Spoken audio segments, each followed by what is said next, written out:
Viewers, இன்றைக்கி என்ன video பார்க்க போகிறீங்கன்னா, பாஸ்தா எப்படி செய்யுதுன்னு சொல்லிட்டு பார்க்கலாம் வாங்க. வீட்டில் இருக்க பொருளை வச்சு ஃபஸ்ட்டு என்ன பண்ணலாம், கடாயை எடுத்துகிட்டு அதில் நான் தேவையான அளவுக்கு தண்ணியை ஊற்றி வச்சுருக்கேன்.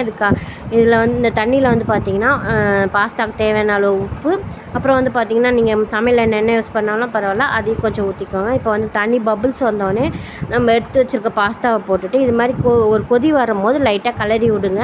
அப்போ தான் வந்து அடி பிடிக்காது.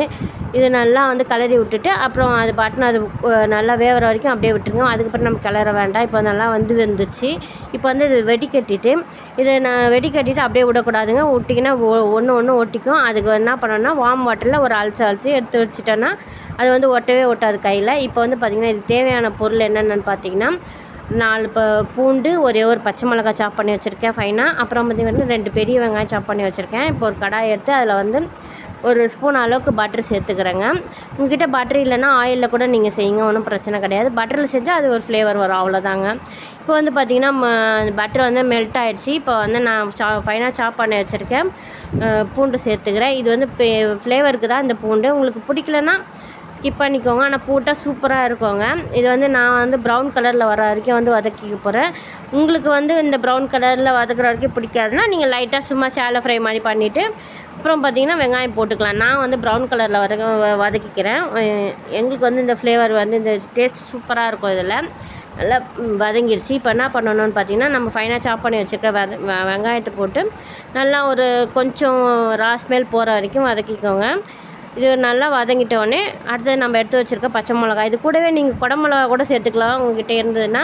என்கிட்ட இல்லை, அதனால் நான் வந்து அதை சேர்த்துக்கல. நீங்கள் இருந்ததுன்னா தாராளமாக சேர்த்துக்கலாங்க. சூப்பராக இருக்கும் டேஸ்ட்டு. ஏன்னா பசங்களாம் இதில் இந்த இப்போ பாஸ்தாலாம் கொடுக்கும்போது விரும்பி சாப்பிடுவாங்க. அது குடமிளகாவா அது என்ன ஏதுன்னு பார்க்க மாட்டாங்க. இப்போ வந்து பச்சை மிளகாவும் போட்டு நான் ஒரு லைட்டாக ஒரு ஃப்ரை பண்ணி எடுத்துக்கலாம். எடுத்துகிட்டு இதுக்கப்புறம் பார்த்திங்கன்னா நான் வந்து இன்றைக்கி ஒரே ஒரு தக்காளி தாங்க இதுக்கு எடுத்துருக்கேன். அரைச்சி போடணும். இதுக்கு எப்பயுமே பாஸ்தாவுக்கு வந்து தக்காளியே அரைச்சி தாங்க ஊற்றணும். அப்போ தான் டேஸ்ட்டு அந்த ஃப்ளேவர்லாம் சூப்பராக இருக்கும். நான் வந்து ஒரே ஒரு தக்காளி தான் அரைச்சி எடுத்துருக்கேன். ஏன்னா நிறைய தக்காளிலாம் போட்டால் அவ்வளோ நல்லா இருக்காதுங்க. இல்லை எனக்கு தித்திப்பு அதாவது கொஞ்சம் தக்காளி டேஸ்ட்லாம் ரொம்ப பிடிக்குன்னா நீங்கள் 2 கூட யூஸ் பண்ணிக்க. நான் இன்றைக்கி 1 தான் எடுத்திருக்கேன். இதை போட்டுட்டு அந்த தக்காளி பேஸ்ட்டை போட்டுட்டு நல்லா ஒரு அந்த பச்சை வாசனை போகிற அளவுக்கு வதக்கிக்கோங்க. வதக்கிட்டு இப்போ என்ன பண்ண போகிறோன்னா, இதுக்கு தேவையான மசாலா ஒரு 3 ஐட்டம் தாங்க சேர்க்க போகிறேன். ஒன்றுமே இல்லைங்க, சில்லி ஃப்ளேக்ஸ், அதாவது காஞ்ச மிளகா வந்து இது பண்ணி வச்சுருப்பாங்க, பொடி பண்ணி அதை சில்லி ஃப்ளேக்ஸ்னு வந்து போட்டு விற்கிறாங்க. நான் வந்து பீஸா சீசனுக்கு வாங்கினேன், அதனால் அது இருந்தது நான் போட்டுக்கிட்டேன். நீங்கள் அப்படி இல்லைன்னா வீட்டில் காஞ்ச மிளகாவும் ஒரு ஷாலோ ஃப்ரை மாதிரி பண்ணிவிட்டு ஒரு சும்மா அப்படி தூவிக்குவோங்க, சூப்பராகவே இருக்கும். அதுக்கப்புறம் பார்த்திங்கன்னா புதினா இலை காஞ்சி இது வச்சுருப்பாங்க, அதை இதுவும் போட்டுக்கிட்டேன். இது எனக்கு சரியாக பேர் டக்குன்னு வரல. இதையும் போட்டுட்டு லைட்டாக பெப்பருங்க. நான் இது 3 தாங்க யூஸ் பண்ணேன், வேறு எதுவுமே யூஸ் பண்ணேன். உங்கள்கிட்ட இதெல்லாம் இல்லைன்னா நீங்கள் என்ன பண்ணுங்கள், வெறும் மிளகாத்தூள் இருக்குல்ல, அதை வந்து லைட்டாக போட்டுக்கோங்க. அது கூட டேஸ்ட்டு சூப்பராக இருக்கும். இவ்வளோ தாங்க நான் போட்ட மசாலாவே, வேறு எதுவுமே போடலை. இப்போ வந்து பார்த்திங்கன்னா இதை நல்லா மிக்ஸ் பண்ணிவிட்டு நம்ம எடுத்து வச்சுருக்க பாஸ்தாவை போட்டு மிக்ஸ் பண்ணிக்க வேண்டியதான், அவ்வளோதாங்க. இந்த பாஸ்தாவில் நான் வேறு எதுவுமே போடல. இப்போ வந்து பெப்பர் சேர்த்துக்கிறேன் நான், அவ்வளோதான், வேறு ஒன்றும்.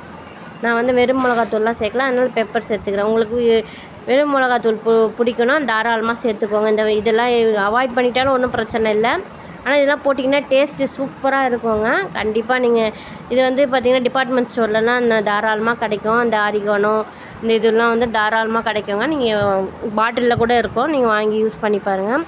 என் பையன் வந்து சாஸ் ஊற்றி கேட்டான், அதனால் நான் சாஸ் சேர்த்துக்கிறேன். உங்களுக்கு சாஸ் வேணான்னா இது வந்து அவாய்ட் பண்ணிக்கலாம், ஒன்றும் பிரச்சனை கிடையாது. சாஸ் சேர்த்துட்டு நான் வந்து கொத்தமல்லி வந்து தூவி இறக்கிக்கிறேன். நீங்கள் வந்து அதாவது வெங்காயத்தாள் இருந்தால் கூட யூஸ் பண்ணிக்கோங்க. என்கிட்ட இல்லை அதுவும்.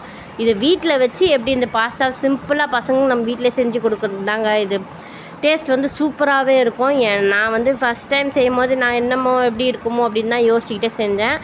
ஃபஸ்ட் டைம் வந்து என் பையன் அதை ஸ்கூலுக்கு எடுத்துகிட்டு போனால், ஆனால் மதியானம் வரைக்கும் சூப்பராகவே இருந்ததுன்னு சொன்னால், இது நீங்கள் ஈவினிங்காக கூட செஞ்சு கொடுக்கலாம், இல்லை மார்னிங் டிஃபனுக்கு கூட செஞ்சு கொடுக்கலாம். அப்படி இல்லைன்னா பசங்களுக்கு வந்து ஸ்கூலுக்கு கூட லஞ்சுக்கு கூட கட்டி கொடுத்துடலாம். அந்த டேஸ்ட் வந்து மாறவே மாறாது, அவ்வளோ சூப்பராக இருந்ததுங்க. என் பையனுக்கு நான் இது ஸ்கூலுக்கும் கட்டி கொடுப்பேன், வீட்லேயும் செஞ்சு கொடுப்பேன். நம்ம நார்மலாக காலையில் எப்போனா டிஃபன் செய்ய முடியும், மாவுலாம் இல்லைன்னா அந்த டைமுக்கு இதை யூஸ் பண்ணிப்பேன். ரெகுலராக யூஸ் பண்ண மாட்டாங்க. எப்போயாவது அர்ஜென்ட்டுக்குன்னா இது செஞ்சு கொடுப்பேன். என் பையன் வந்து இதான் செகண்ட் டைம் இதை சாப்பிட்றான் பாஸ்தாவே. சூப்பராக இருக்குது மம்மி அப்படின்னு சொல்லிகிட்டு இருந்தான். நீங்களும் கண்டிப்பாக வீட்டில் இருக்க பொருளை வச்சு எப்படி குழந்தைங்களுக்கு நம்ம வீட்டிலே செஞ்சு கொடுக்கலான்றத எந்த ஒரு விஷயத்துமே வீட்டில் செஞ்சு கொடுங்க. குழந்தைங்க விரும்பி சாப்பிடுவாங்க. நீங்கள் கடையில் வாங்கி கொடுக்குறதால வீட்டில் செஞ்சு கொடுக்குறதா டேஸ்ட் சூப்பராக இருக்கும். என் பையனுக்கு ஆர்வம் தாங்கலை பாருங்கள், சாசெல்லாம் திருப்பி வேறு அதில் வச்சுட்டு வந்திருக்காரு. டேஸ்ட்டு சூப்பராகவே இருந்ததுங்க. கண்டிப்பாக ட்ரை பண்ணி பார்த்துட்டு எப்படி இருக்குன்னு சொல்லிட்டு கமெண்ட் செக்ஷனில் கமெண்ட் பண்ணுங்கள். இந்த வீடியோ உங்களுக்கு பிடிச்சிருக்குன்னு நினைக்கிறேன். கண்டிப்பாக சப்ஸ்கிரைப் பண்ணுங்கள், கமெண்ட் பண்ணுங்கள், லைக் பண்ணுங்கள், ஷேர் பண்ணுங்கள். அடுத்த வீடியோவில் பார்க்கலாம். பாய்.